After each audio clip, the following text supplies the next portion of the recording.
It's NFL Week 11, and in this week's four-leg same-game parlay, we're going to look at the Ravens and the Steelers, the Colts and the Jets, the Jaguars and the Lions, and the Chiefs and the Bills. I've created this over at Bet365, picking a variety of alternate spreads, totals, and player props.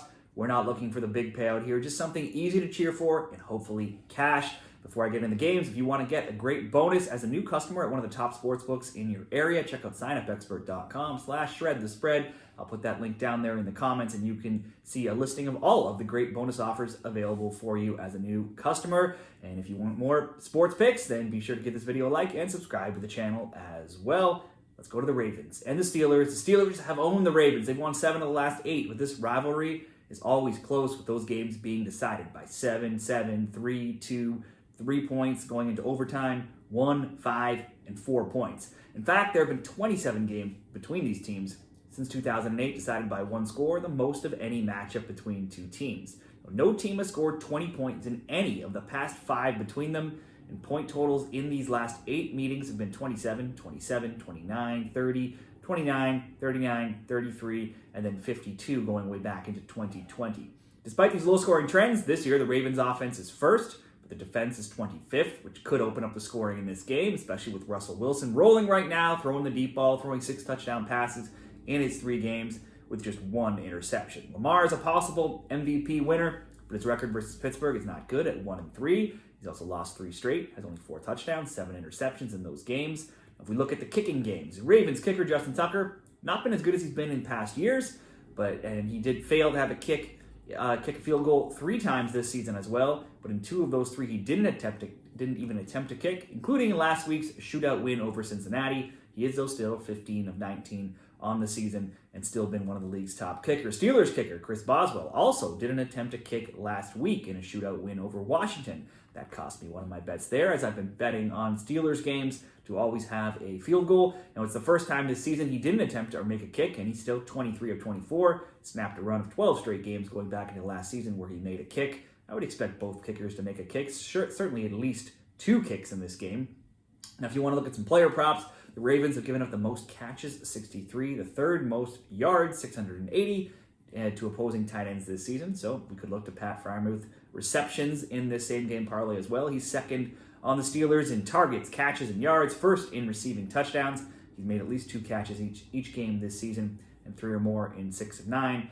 In this matchup, the underdog always looks like a good ATS bet or a teaser bet, especially when the home team is getting 3 points like the Steelers are, and especially when you consider favorites in this matchup are an awful 2-18-3 ATS since going back to 2008. Then there's Mike Tomlin's underdog ATS record of 60-31-3, and the fact that Pittsburgh is 11-3 ATS as home dogs since 2018. So same game parlay number 1, over 1.5 game field goals paired with Pittsburgh. I mean, I'm going ultra conservative here. Pittsburgh plus 17.5, but you could certainly just go 7.5 or 10.5 or 14.5.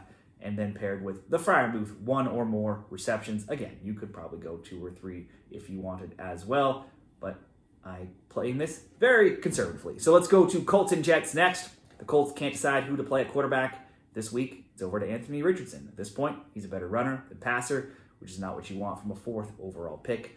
Richardson has only completed over 10 passes once this season in 6 games. He's also only thrown for over 200 yards twice. And those games were back in weeks 1 and 2. Both teams are average on defense, giving up 21.4 points per game, ranking 10th New York, 22.3 points per game, 16th for Indy. But then neither is a great team on offense. New York 26th, average 17.7, and Indy averaging 20.8, being 18th. Now, take out a 29-27 win over Pittsburgh, where Richardson had only 4 pass attempts before Joe Flacco took over, and the Colts have scored 27, 10, 21, 16, 20 points in the games where Richardson has played the full game. So they've rarely put up a ton of points. The Jets just got embarrassed in Arizona, losing 31-6, and Arizona is not exactly a top defensive team. Now they've not scored over 20 points in 5 of 7 recent games. I don't see this turning into a shootout either. I could see also see Garrett Wilson being a good bet in this same game parlay. He's made 3 or more catches in every game this season with 13, 8, 5, 5, 9, and 5.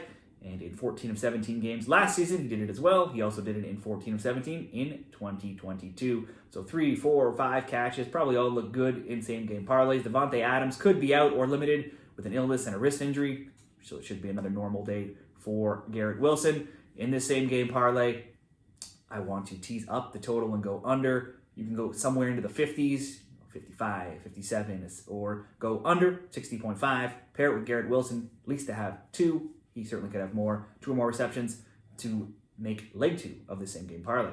Next up, Jaguars and Lions. Be sure to check out the graphic at the end of this video as well. I will summarize all of these same game parlay picks since I know I'm throwing in quite a few different things. Jaguars versus Lions. The Jags are miserable, 2-8 straight up. But they do often cover spreads, being 6-4 ATS. But now they meet the 8-1 straight up and ATS Lions. Jacksonville has lost 3 straight. And last week with Trevor Lawrence out injured, Mac Jones came in. He went just 14 of 22 for 111 yards, 0 touchdowns, 2 picks. And the Jags lost 12-7. Lawrence is out again. Means more Mac Jones this week. Jared Goff started the season averaging 268.3 yards per game. But his last 3 games, he's thrown just 85, 145, and then 240, and had 5 interceptions last week. But the league's second-ranked offense just keeps rolling, and the Lions fought back, won the game. They've now won 7 straight and are 8-1. Only in their 1 loss did they score fewer than 20 points. They should pile up the points here again against the Jaguars. And they are huge 14-point favorites. You'd think they should roll unless somehow Goff throws up another dud. So in this same game parlay, Lions money line, obviously a very easy pick. You can do alternate spreads here of Lions minus 2.5 or Lions minus 3.5 or 6.5 and throw in some sort of Goff prop here. I would expect some sort of bounce back by him. Let's go Lions minus 3.5, so to win by 4 or more, and throw in Jared Goff 150 or more passing yards to create this leg 3 of this parlays of all these 4 different games. Finally, Chiefs and Bills. The 9-0 Chiefs meet the 8-2 Bills in what looks like a matchup of the week here. The Chiefs are now riding a 15-game winning streak, something not done since 2010-11, and it's the 10th longest streak ever. Win or lose, as right now it's all win. Chiefs games are always close this season. Their games have been decided by 7, 1, 5, 7, 13, 10, 6 in overtime, and 2 points. Now, when they do lose, it's not by much. They only have 4 losses by 10 or more points in 126 games. So naturally, Chiefs at plus 2.5 points. Played in teasers looks like an obvious bet as well if you were to bet them up to closer to 10 points. Mahomes 1-1-1 ATS as a dog, include Mahomes and Andy Reid together, and the Chiefs are 18-4 ATS as dogs. They're not blowing anyone out, and they take a slow, methodical approach on the offense as they are second in time of possession and first in plays per game. The Bills, though, come in also hot, winners of 5 straight. They should find some success over the middle of the field, where the KC defense has given up the most yards to opposing tight ends, 698, and the 3rd most catches at 60. However, the Bills are out. Top tight end Dalton Kincaid, so too wide receiver Keon Coleman, and even Amari Cooper is still questionable. Even if Buffalo wins, can't see it being in a blowout. And for the sake of this parlay leg, I'm going to take the Chiefs all the way up to plus 14.5 on the alternate spread and add in DeAndre Hopkins' receptions. He's had catch totals of 2, 8, and 4 in his 3 games on targets of 3, 9, and 5 with KC. I would expect him to get a couple catches here. You could also, if you want, always look Travis Kelce's way in props. After a slow start in recent games, he's finished games with 8, 14, 10, 4, 9, and 7 catches. So we'll take Chiefs plus 14.5 with Hopkins, 2 or more receptions for the final game here. And if you pair those 4 different same-game parlays together, we've got odds of plus 117. Like I said, not a big, huge win, but it does give you some action on 4 different games, cheering for multiple different things here. So those are going to be my NFL Week 11 predictions. What are yours? Share them down there in the comments, and good luck this week.